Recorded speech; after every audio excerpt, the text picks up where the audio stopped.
So welcome to 702 Inc. All of us in our lives have mentors, guides, coaches, and whatnot.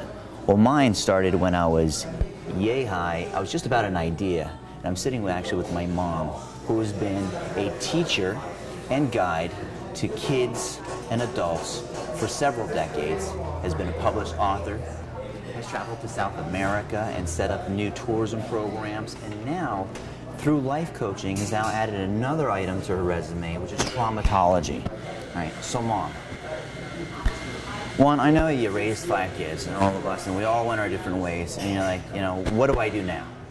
Like, what multitude of items do I now ingest into my life? So let's talk a little bit about, let's start with the life coaching, because I know you've been doing that for a while, and you're having a lot of fun with it. Where did that start? That's correct. About 17 years, 20 years ago, I had a number of people that came to me to take care of novices in teaching, to have them integrate the profession and learn how to cope with all these young minds and their behaviors, so that they would actually perform well, learn well, become better adults in the end. So life coaches actually started as a component of your profession as a teacher. So you were teaching like the new teachers to deal and cope with the different personalities of the children that they were working with? Exactly. Naturally, there's pedagogical issues and all the teaching factors that go in, but they usually pretty much learn that at the university. What they don't learn is how to cope with 34 or 33 kids in one classroom that actually have some interactions together. That's just got to be an intense dynamic. I mean, to throw in, because I remember going in and talking to like some of your kids and whatnot, but they've seen some of these teachers, and they're like in their early 20s, where they're coming out of school. Now they got to deal with all these personalities, and I mean, you know what? Hats off to teachers everywhere. I mean, just hands on. Just seeing it from my mom to all the teachers that are out there. So that being said, okay, so now you're doing the life coaching, and you're helping these teachers sort of, work through their initial assimilation into being teachers. Where did you formalize that relationship where you said, you know what, I'm going to be a life coach. I'm going to take that outside. I'm going to take that to the next level. Well, since I've been teaching for a long, long time, my students turned into adults.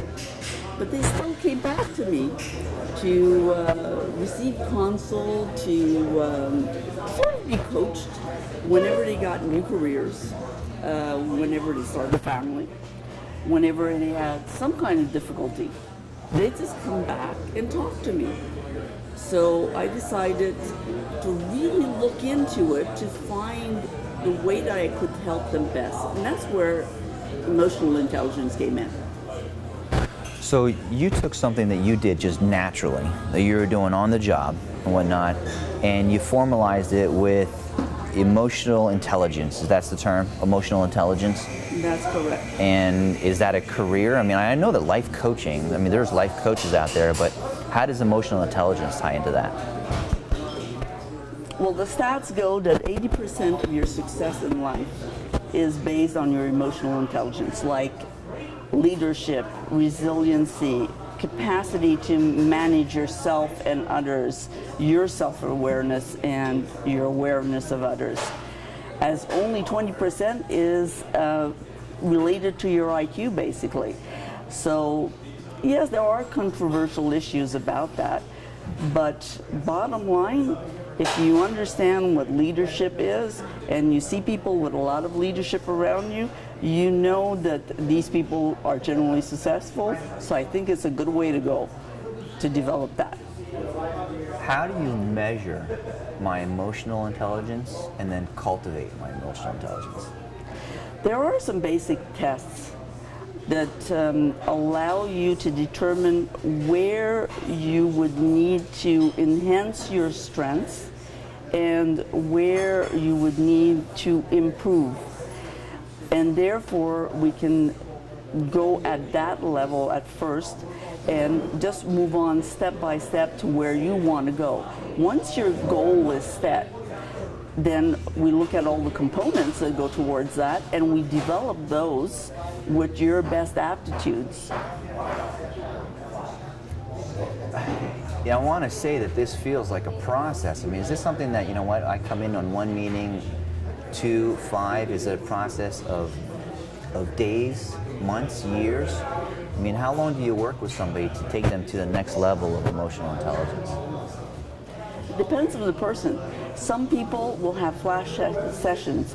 They'll have a 3-hour block, and they'll work out all the issues that they need to work out to be able to set goals and move forward.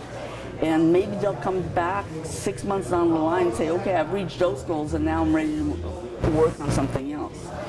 Other people that are more sequential will want to go one little step at a time, and they'll go through the 24 competencies just one after the other.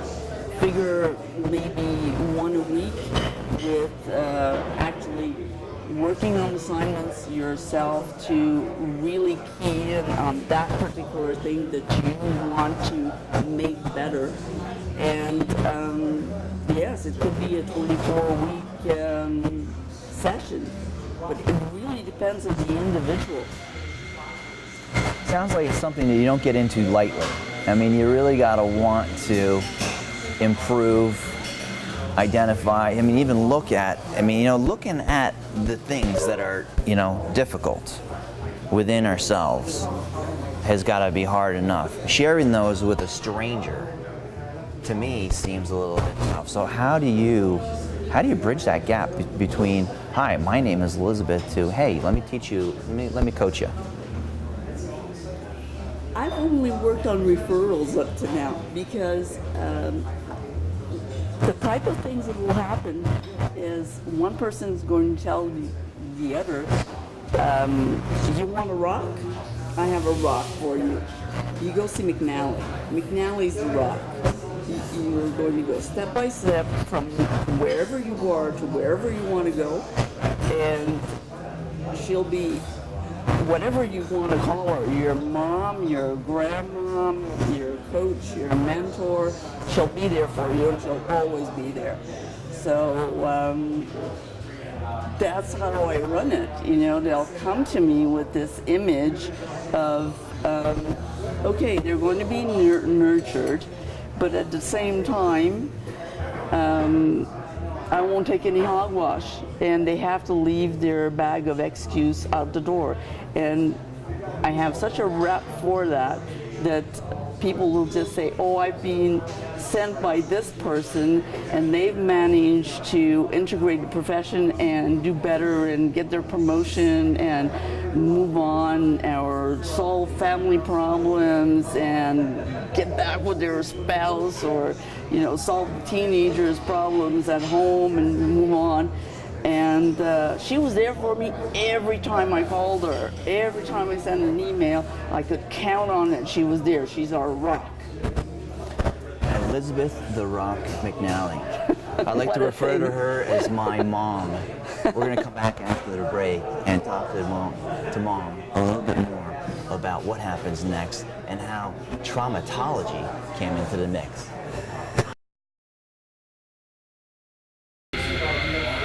Welcome back to the break. We're sitting with Elizabeth the Rock McNally. My mom, as we were talking a little bit about before the break. Now, we went from transition to been still a teacher. For another 4 years, she is a life coach, which she started doing on the side or whatnot. She, by the way, is also a ski instructor in the wintertime. Finds time to do that. And you just added something called traumatology or traumatologist to your resume. Tell us a little bit about that. Yes, I've just recently done that, gone to become a clinical traumatologist.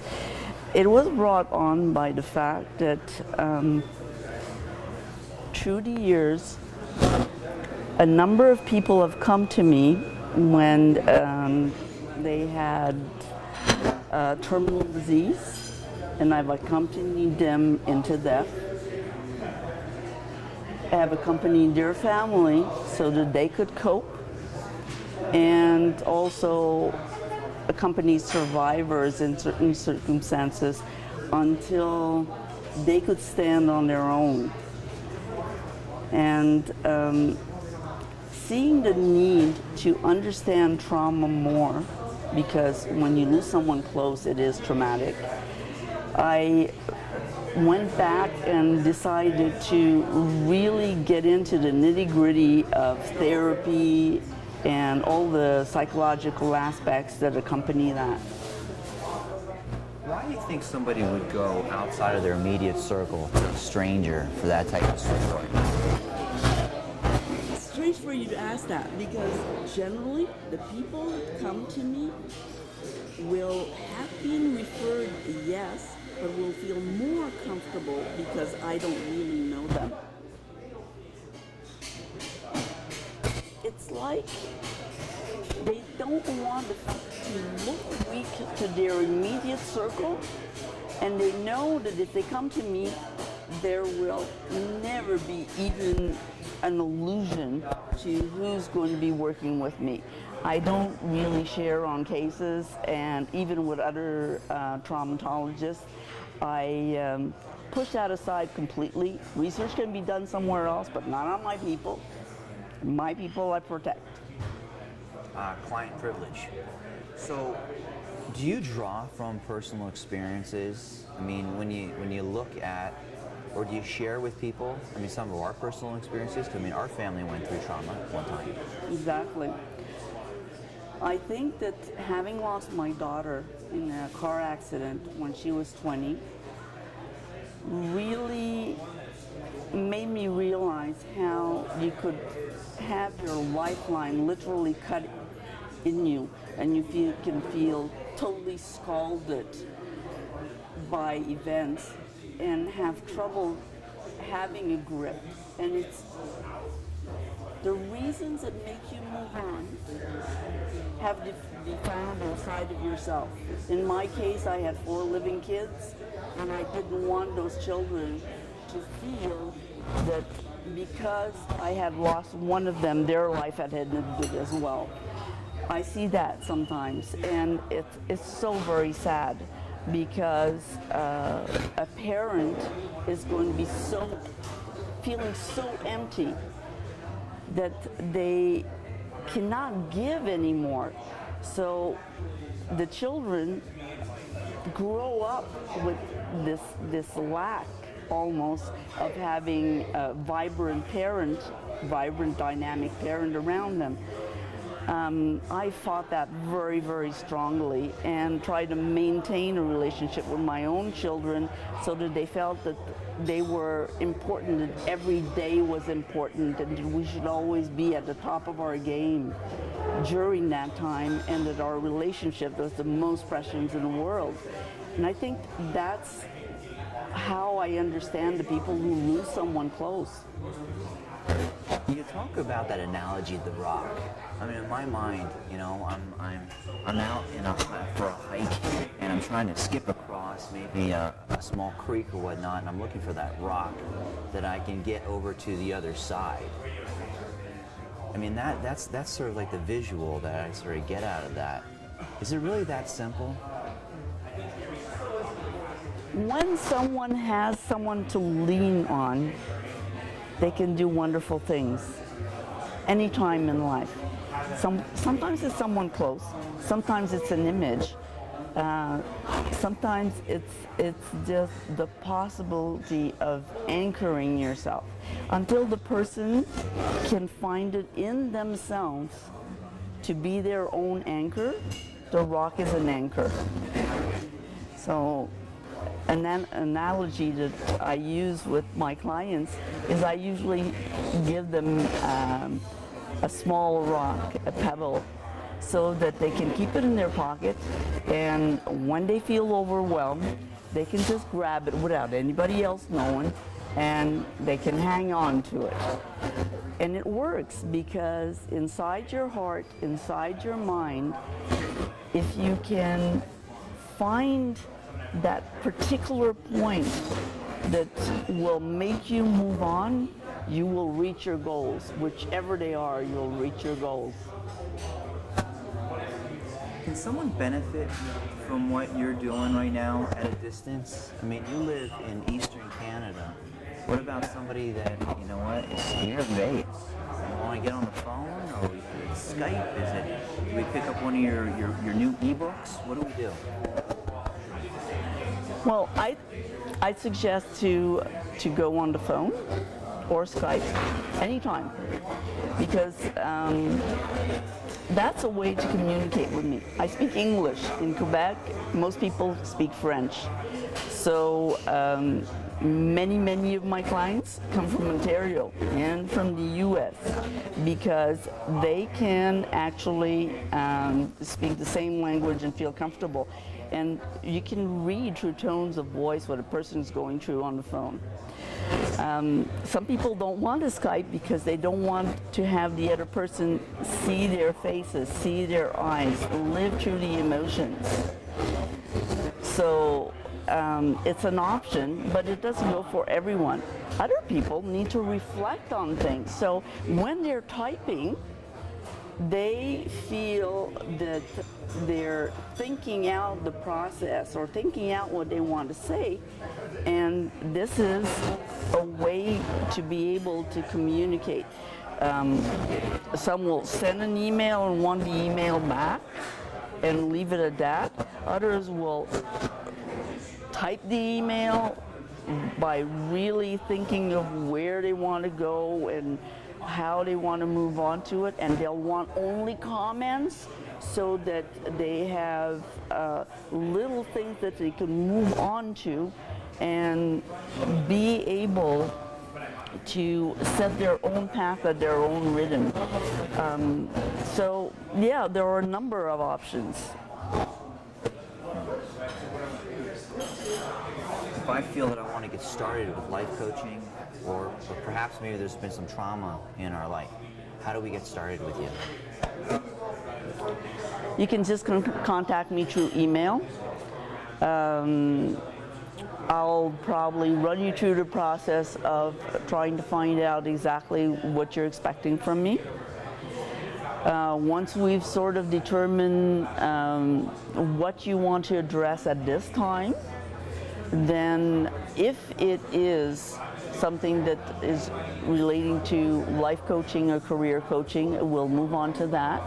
If I see at any point that there's something holding you back and you don't even know what it's holding you back, I might suggest to run the questionnaires on your own about possible trauma in your life that is hindering your progress, hindering your self-growth.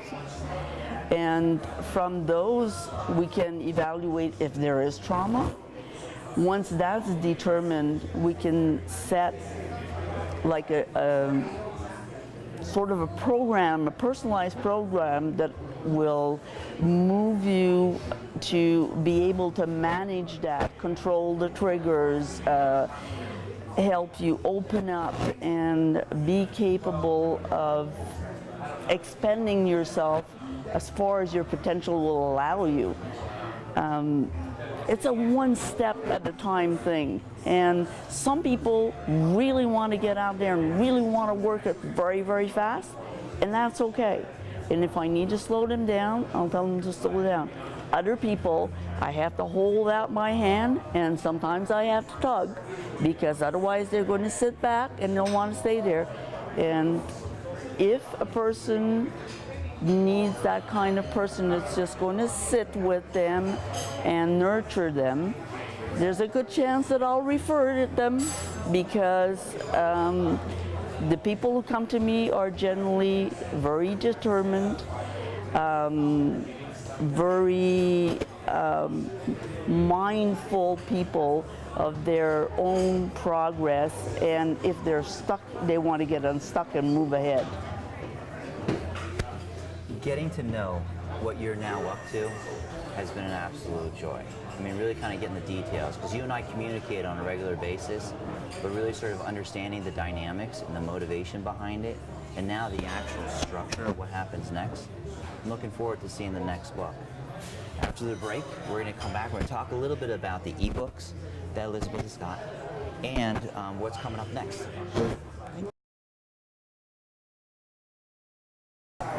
So welcome back from the break. So we're sitting with Elizabeth right now, who is a published author, and now is actually, you've really embraced the new dynamics of ebooks. You have how many now? I have 3 right now. You have 3 ebooks, and tell us, do they have to do with life coaching? What are the titles? Yes, they usually have. They actually do. Go ahead and start with, my ebooks, or the ebooks that I've authored. The ebooks that I have authored are on problem solving. There's one on just sharing, because people come to me with certain questions about solving certain problems all the time, and I took those and I just wrote a book about just sharing so that they'd have it at their fingertips. And then the last one is problem solving at your fingertips, where I went a little bit more in depth. The one I just put out recently has 7 assignments on it. It's get back on track and stay on track. It gives out pretty much my philosophy. I put it out there at $5.95 so that the people, anybody could just get it and have a good start and know what I was about and be able to feel me a little bit before they come on for counseling or life coaching or EI coaching. Do you have plans to write more? Yes, definitely. In the next 6 months, I intend to put another one out that will be volume 2 of problem solving at your fingertips, because I address all kinds of little issues that everyone faces at one point in time or another in life. And I also put in my anecdotes on my projects in Costa Rica or northern Quebec, and porcupine trees and blizzards, and I make an analogy so that people can relate that in their own lives and have more tricks. More tricks. I think that's what it's all about. The next chapter is all about more tricks. Mom, you are one of my heroes. You are my guide. You are the person that you have been my rock over and over again. So thank you so much for being a guest. I'm very proud of you, and I love to see you undertake new challenges. Tune in to 7:02 again. Me and my mom. Nice job.